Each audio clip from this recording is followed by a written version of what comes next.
Hi, everyone, and welcome to another episode of Golden's Guide. I'm Deborah Hawkins, your host. We're here in Bronx Studios, and I'm so excited about our show today.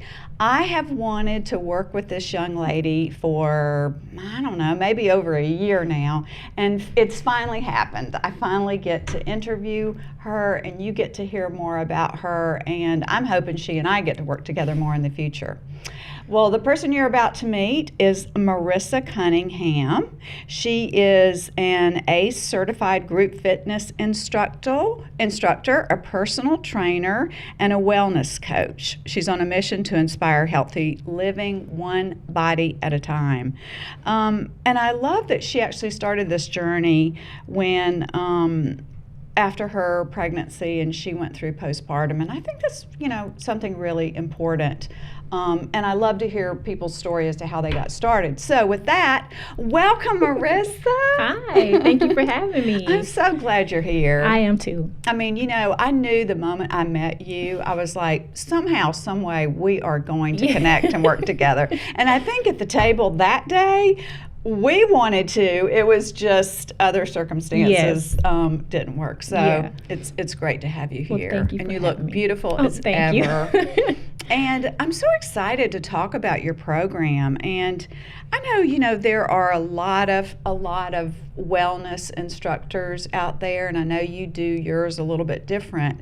But talk to me and the audience more about what makes your, and I know you have a couple different programs, what makes your program different? For me, it's tapping into the feminine side. So I just read an article today, actually, that was saying how 98% of the fitness programs on the market don't work for women. And it's because it follows a cycle that doesn't really follow our cycle. So it doesn't consider all of the hormones and the different phases of our cycle that we go through. And we end up feeling sabotaged, or like we just didn't do the things because really it's just not made for us. It's not designed for us. So to go a little deeper, what I'm working on is cycle syncing your workouts. Cycle syncing your... Cycle syncing. Okay. Yes. So our cycle... The woman's cycle has 4 phases. And for every phase, we have different hormones that do different things, and it makes us feel different ways. And we have certain energy spurts that we can designate for particular types of workouts, or certain foods will support us during those cycle phases, or the way we think and process things, or how we want to socialize changes throughout our 28-day cycle. Right. So what I'm coming to lately, just coming towards that and honoring that and wanting to work with women in that space versus here's some workouts, go crush it, Oh my God, I could reach across the table and kiss you. I mean, that is amazing. I remember when we talked earlier and you were saying that,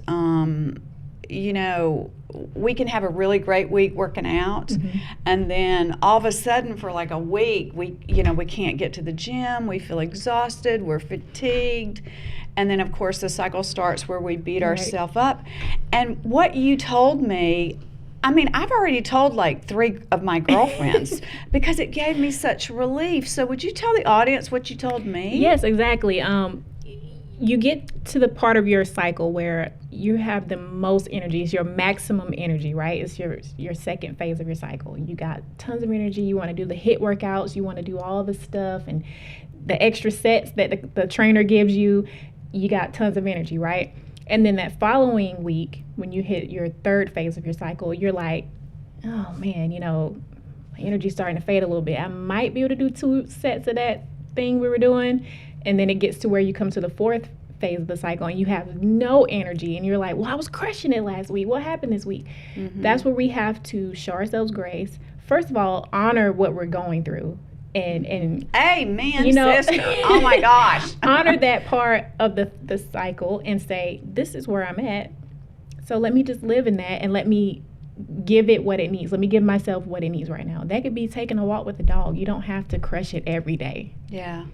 Just showing ourselves grace. I love what you're saying because honestly, I don't know that I've ever heard it like that before. Yeah. I don't I'm sure I've never heard that before. Neither did I just thought, well, you work out 3 to 5 days a week, and that's just what you do. Yeah. This is what we've always been taught to do. But like I stated before, most workout programs are designed to work better for the male's hormone cycle. We talked about this earlier, how the male cycle is a 24-hour. This is a big one, yes, everyone. This is a big one. This is a big one. Listen to this. Listen up. The male cycle, hormonal cycle, is 24 hours. So think about it. When men wake up in the morning, they have the most energy, probably the most sexually driven at that time, Right. They have tons of energy, right?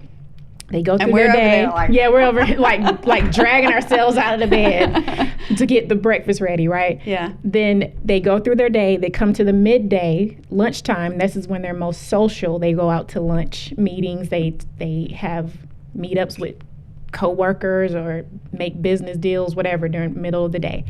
They finish their day. They come out to 3 o'clock. Their energy's starting to slow down. They get home. What do? Sit on the couch because the energy's gone.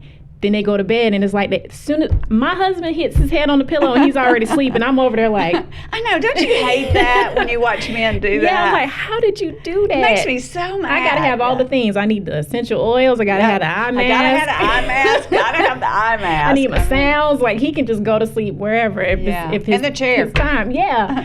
And meanwhile, we have a 28-day cycle. So first 7 to 10 days, we've got some good energy. The next 5 to 7 days, we got a lot of energy. Then we start to dwindle down for the next 5 to 7 days. And then the final phase is when we're in our menstrual and we're like depleted. So it's almost like their one day is our 4 weeks. It's a different way of approaching day-to-day activities. And if you sync your cycle and you find ways to honor those times and what's going on in your body, you can be more successful with everything, whether it's fitness, whether it's your food philosophy. It could be work, your business, relationships, parenting, anything. It can. Girl, you're onto something here. It's you a are, thing. I believe you. And you need to be writing a book. Because when I think about the men in my life, and it seems to be so easy for them to get up and go work out every morning. They don't, it's not an issue. They don't say, God, I don't have the energy. I never, and you talking about giving ourselves grace and not. Because I don't think we've ever understood why a few days ago I felt like I could conquer the world, and today I want to pull the covers up. Exactly. Yeah. Well, let me ask you about this. Since I'm older, obviously, than you are. Me. Yeah. And so, what about when the cycle may not be as pronounced? Let's say as a younger person, you can still sync with your cycle, even if you've had your ovaries removed, you've had a hysterectomy. You can still sync with your cycle, and it's a matter of just learning which phases, what they feel like, what each phase feels like, mentally, physically, emotionally. Just tap into those things, right? Whether that's journaling or just, making a quick little note of how you feel every week or every day. Then you can find out which phase you're in. Right. Even still, so no matter what. We're still going to cycle. You still have a cycle. I had a hysterectomy. They left my ovaries, but, I doubt they're working now. Well, I mean, you still got those hormones that are doing things in your body. So you can still sync with your cycle. A great resource is flowliving.com. Okay. This website has a plethora of information on their blog about syncing with your cycle. The creator of that is Alyssa VT. She has 2 books. This is where all this kind of stemmed for me. I started researching it, and it kind of came full circle. I'll come back to that. But she's got the 2 books. She has the website, and she also has an app that shows you it lets you sync to your cycle. So you plug in where you're at in the 4 phases, and it gives you prompts for what you should be thinking this week, or how you'll be thinking, and what you should be working on in your business or at work. How to honor your sex during this time of your cycle, because it feels different during different phases. I mean, listen up, ladies. Sometimes you're on and sometimes you're off, and she shows you ways to honor those things. What foods to support which hormones during which cycle. So that app, if you don't do anything else, get the app. Well, and we'll be sure, y'all don't worry, we'll be sure and put it in the show notes, and so that you can follow all that. Yes. But about that full circle, I started fitness because I was dealing with postpartum. I had 2 babies back to back. It was not planned. I was supposed to be a 1 baby mama. And then I had 2. So I'm a 1 baby mama. I mean, that's really what I thought it was going to be. And then my baby was 3 months old when I found I was pregnant with the second one. So, man. Listen, I cried for a week. I'm not even going to. That's pretty brutal. That was brutal. Like, I was just getting the mommyhood under control. I was like, I got this. And then, no, lady, sit down. You're about to be. Well, and your hormones haven't even leveled out. No. Wow. I had severe postpartum depression with my first. It was something I did not expect. No one tells you about it. They just call it the baby blues. Let me tell you, there's a difference. Baby blues and postpartum depression are 2 different things. So I started doing my research. And can I ask you something about that before we go on? Hold your thought there. What do you think? I mean, I don't know if you know or if you just guessed the percentages of women that actually go through postpartum. That is a good question. I've never looked that up, but I did a poll a while ago, a couple of years ago, on postpartum depression, and it was surprising how many people said they experienced symptoms of postpartum, and some of them didn't even know that's what it was until I did the poll. So it's amazing how we were never talked to about it. And it's also amazing how it's there's a stigma around it as it being a mental illness or a mental disability, when really it's just a hormonal imbalance. It's a real thing. It's literally your hormones are like, I don't know what to do. Right. So you start getting all these feelings, and you just not yourself. And what I found out was exercise and diet change and just some environmental changes as well could support my hormones, and I didn't have to take medication, because my mama always told me, don't do it. So I went to the doctor, of course, first, and that's when they were trying to prescribe pills, and I was like, no, I'm gonna figure this out. And my husband took me in the gym, and Timothy took me to the gym, and he's like, if you work out, you'll feel better. So I went and got some cute little workout clothes, and I thought I was gonna get on the elliptical. Meanwhile, he's like, no, we're going to the weight room, so come on over here. I cried every day for a week, but I told myself, if everybody else in here is doing it, I can do it too. So I kept coming back, and I kept getting stronger. And fun fact, I was 30 pounds underweight after having the 2 babies. So I malnutrition, just was sad. It was sad. So he got me in there. I started getting my weight back up. I was feeling confident. And I went from being a hairstylist, not a good one, but a hairstylist. So I shouldn't ask you to. No. Okay. So I went from doing hair to doing fitness, and that's where it all began. So it's full circle. Hormones is why I started for myself. Wow. And I always was like, whatever with that. I never really honored it until recently. So it's all coming back together. I think that's so important, because even for me on the hormone side, aside from the cycle, I, like many women, suffer from an autoimmune thyroid disease. Yeah. And as you know, thyroid is all about, it controls your weight, your heart rate, your sleep, certainly your emotions. Yes. And I used to remember, I wanted to ask you about this too. I can remember when because I would swing sometimes between hyper and hypo. And on the days that, I would feel pretty good, I'd be like, oh my God, I'm gonna go to Pilates. And I would have a great workout, and then I would be completely exhausted, like I didn't get that juice. Yeah. So that's a tricky one because I mean that's even hormonal Well, too. I felt like what I realized later, just in just paying attention to my body, was there was something called doing too much. Oh yes. And I think it was because I was in those swings that I would push so hard when I felt good, and then it would probably cause some sort of inflammation. Yeah. And then I would just stop for another whatever. And it's always hard to start again. Oh. It is always hard to start again. It is. So to honor that or to find ways to work around it, definitely stay somewhat consistent in accordance to your cycle, of course. So on the weeks that you got all that energy, go do the Pilates class.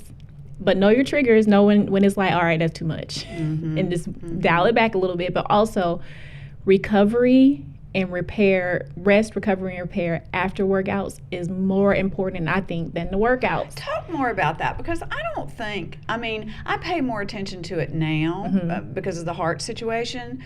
But, years ago, it would just be go work out hard as you possibly can, walk out the door, and there was no recovery. No, I think the recovery was a beer or something. Right. So, back when I started teaching classes at the Y, I would notice 9 times out of 10, half of my class would leave right when I said it was time for the cool down. They're like, I don't have time for that. I need to cool down. I remember those days. And of course, they did not cool down when they got home. So taking the time to let those muscles take in all the work that you just did, that could be whether it's the cool down or going home and doing some myofascial release with your foam roller. I have a love-hate relationship with that thing. God, it hurts so bad. It hurts so bad, but it's so good for you afterwards. Or some days I'll just know, like, I really pushed hard today. I'm going to take an Epsom salt bath to recover from the hard work, and definitely staying hydrated. So rest and recovery and repair are just as important, and staying somewhat consistent, because you go all in one week and then all of a sudden we do nothing. At least do something, so that way it's not so hard to start again. Speaking of recovery, talk a little bit about, because I discovered this too when I was working out really hard at cardiac rehab. I don't know if my blood sugar would drop sometimes because I would work so hard, but I tried to always have like a smoothie or something afterwards. Talk to us about that. What's a good recovery snack that is not absolutely, but it's important, right? Yes. Even prior to, I know a lot of new, I guess, I don't know, it's like a new trend that everyone wants to do fasted cardio or fasted workouts, right? Oh, Lord, I can't do that. Listen. My body needs some fuel. I need a little something on my tummy, but if that works for someone, do it. But for me, I feel like even if it's just a handful of cashews or a piece of toast or something before your workout, and definitely after your workout, you want to refuel all the energies that you depleted. So that smoothie, especially if it's full of fat, fiber, and protein, is going to set you up to feel good throughout the rest of the day. And it's also going to make you keep your blood sugar level more steady. Level, And because I'm guessing when you work out that hard, it just drops, and I don't think people really think about, or women, because we're so trained to go, okay, I got that accomplished, let me get on the next thing and the next thing and checking the the boxes. But I began to realize, because they had a quite good program for me, that I needed that drink, that shake, that protein bar, something. Even during your workouts, if you're like, oh man, I just really need a little something, that like a protein bar or anything, some cranberries, dried cranberries, anything can help you just push through the rest of the workout. Not really push through, but it'll, if you feel like you're like, oh, I need a little something, take snacks with you. It's nothing wrong with having something to replenish yourself during a workout. I had another question for you too, about I did not realize I wasn't getting enough protein, because I don't know, something happened after the heart episode where all of a sudden I just didn't really want meat anymore. So, but I didn't really know how to get very much protein in. So, and a lot of times what I realized, I would get really tired during the workout, and then the nurse would say, okay, how much protein have you had today? And I'd be like, oh, well, I had coffee and I ate breakfast late. It was a piece of toast. So I would imagine, because you look great. Oh, thank you. And I'm sure that you have to have protein to build muscle. Yes, is that correct? Absolutely. To replenish all the things. Do you find women don't do enough protein? Yes. This whole another fad is this, no protein, or it's just all these things out, all that fad stuff that's out there. And it's like, well, what makes your body feel good? I'm a person that can't not eat animal products, like protein. I need animal proteins. That's just what my body likes. So I do feel like there's so much stigma out there with the different types of diets and these meal plans and all this stuff. And at some point, because I remember in the beginning of my journey, I got to a point where I was like, I just throw it all away. I don't I don't know what to do. So, I mean, there's so many directions. And there's so many things that something might work for her that might not work for you. So what I came to was, I need to figure out my own food philosophy versus having or following a diet, or I guess you could say you have a diet, which means your food philosophy. Sure. I just decided what worked for me and my family, because that's another thing. Like, I know so many women that were on a diet, but their family was eating something different. Like, how much stress do you think that causes, right? Yeah. Then what happens? You get to 28 days and you're like, I just forget it. I don't want to do anything anymore. Here, we're going to stop at McDonald's. Yeah. You want to order pizza? Okay, we're going to order pizza. Yeah. So it gets to where it's too stressful versus having a food philosophy where everybody is somewhat eating the same things is a lot more tangible and it's sustainable. Like, it's something you want to do for the rest of your life. I don't want to be keto for the rest of my life. Yeah. No. I don't want to intermittent fast for the rest of my life. I like to eat all kinds of stuff. Right. And food is supposed to be, it's cultural. It's a celebration. It comforts you. We've kind of turned it into this, I'm scared to eat that. or we punish ourselves for eating something. I'm going to tell you right now, you can't get on a treadmill and outrun a duck donut. You just can't. Like, duck donut's going to do what it's going to do inside. Yeah. You can't run it off. So enjoy the foods. And for me, we follow a 80-20 rule, I should say, with air quotes, because it's just our food philosophy. 80% of the time, we do the things that will nourish us and give us the energy we need, and our body thrives the best, which means we don't have things in our house that are easily attained. Like, we're not going to keep the cookies and the candies in the house, because our little ones will go crazy if we did. So 20% of the time when we're out at family functions, or we want to go downtown to have some ice cream, we don't feel like, oh man, I can't do it. Yeah, so it's we're not that family member at the cookout that's like, I don't eat that. Thank gosh. Yeah. I know. It's hard it's hard to be around people like that. Yeah, and that was one thing I did not want for us, was that we were that kind of family. I wanted us to enjoy the communion with everybody. You want to have some cake? Go have some cake. Well, and it all really is moderation, right? Absolutely. Oh my gosh, we're getting so close to time, and I had so much stuff I want to. I do want to talk about. I know that you have got. You don't really work one-on-one not anymore. No, not any longer. So talk to me and the audience about the program that you run now and how that works. Right. So currently, I do have a one-on-one coaching program that is at capacity, which is why we're moving towards a new model. Because I feel like to be able to give enough of me and enough time, like, I can only accept so many one-on-one clients. Sure. So I want to open up a membership, which allows people to still benefit from all the workouts, the cycle syncing methods that I'm teaching my clients, but it's on your pace, which is what I'm also teaching them in the coaching program. Sure. I'm like, listen, I'm not here to tell you, do this day, and this day, or eat this at this time. I'm not your mama. Like, I'm just here to give you a blueprint. And now I want you to find out what your food philosophy is. Love that. Food philosophy. Yes.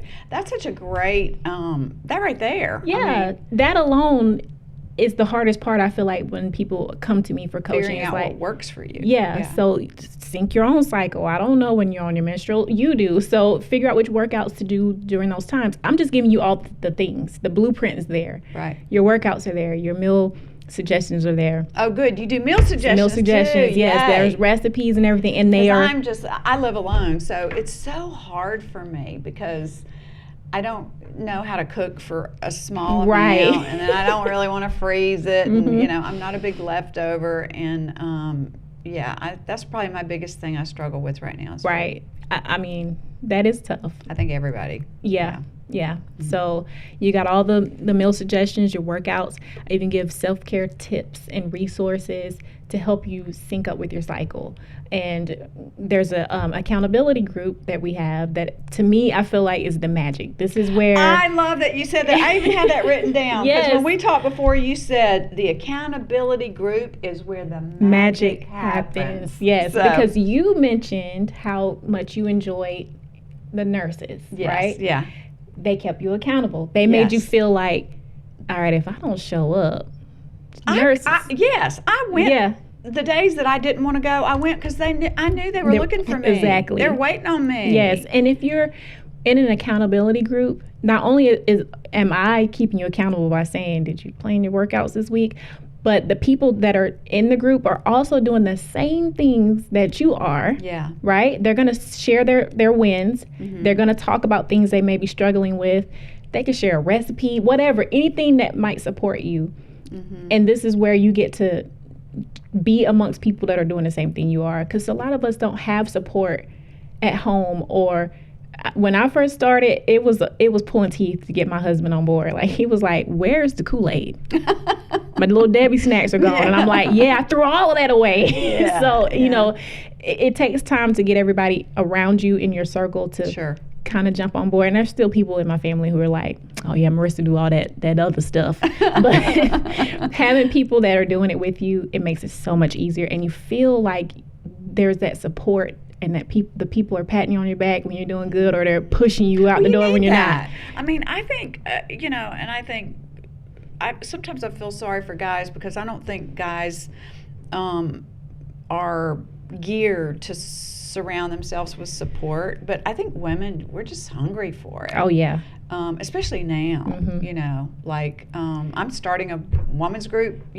I've already talked to a couple women this week because I really need that again. Yeah, I feel like when you have a tribe, especially, I don't know what it is about us as women that we thrive when we're in a tribe. It probably goes back to ancient times. I mean, it takes a village, right? It takes a village. It does. Well, God, there's so many more things we didn't get to body. Will you come back? Yes, absolutely. Oh my gosh, I would love to. Come back. I can't believe the time went so fast.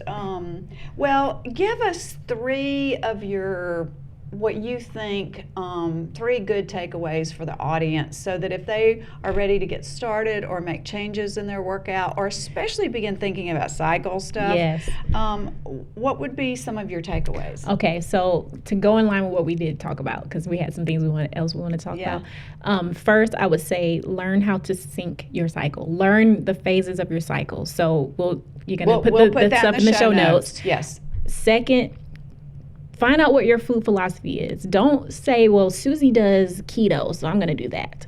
Keto might not work for you. Mm-hmm. Or you might hate it. Like, you might be like, I don't want to eat bacon every day. So figure out what makes you feel good. A lot of times people like to journal what they ate to keep track of what they ate to burn the calories. I tell my clients to track it, but tell me how you feel after you had that meal. Mm-hmm. When you ate your breakfast this morning, did it make you feel energized, or did it make you feel sluggish? Did it make you feel upset stomach? Like, figure out what you feel like after you eat the food, and then go from there. Yeah. You want to have foods that make you feel good. Right. And then third, I would say, show yourself grace on those days that you're just like, I'm over it with everything. Then be over it. And honestly, with everything going in the world, Marissa, we're having more of those days. Oh, yeah. And we're always questioning it. We're like, why do I feel this way today? Well, I mean, you got 20,000 things coming at you left and right with social media, the news, people telling you their opinions. And you're just like, A loved one sick with COVID, you know. Yeah. Or, I mean, someone may have passed away from COVID, or maybe you're not ready to go visit your family yet, and family is, where you feel like home. So we are dealing with a lot of things, and sometimes you just have to say, I don't need to check the boxes today.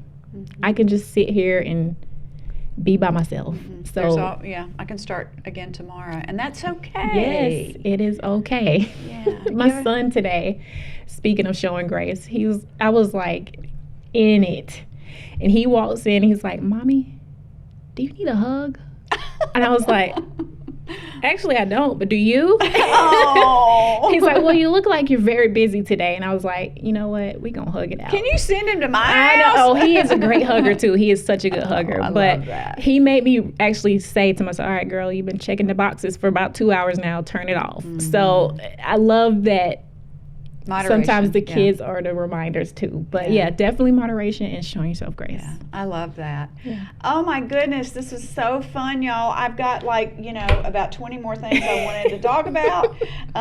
So please come back. Absolutely. And so I know your website is bodybymc.com. Yes. And what's your Instagram and Facebook?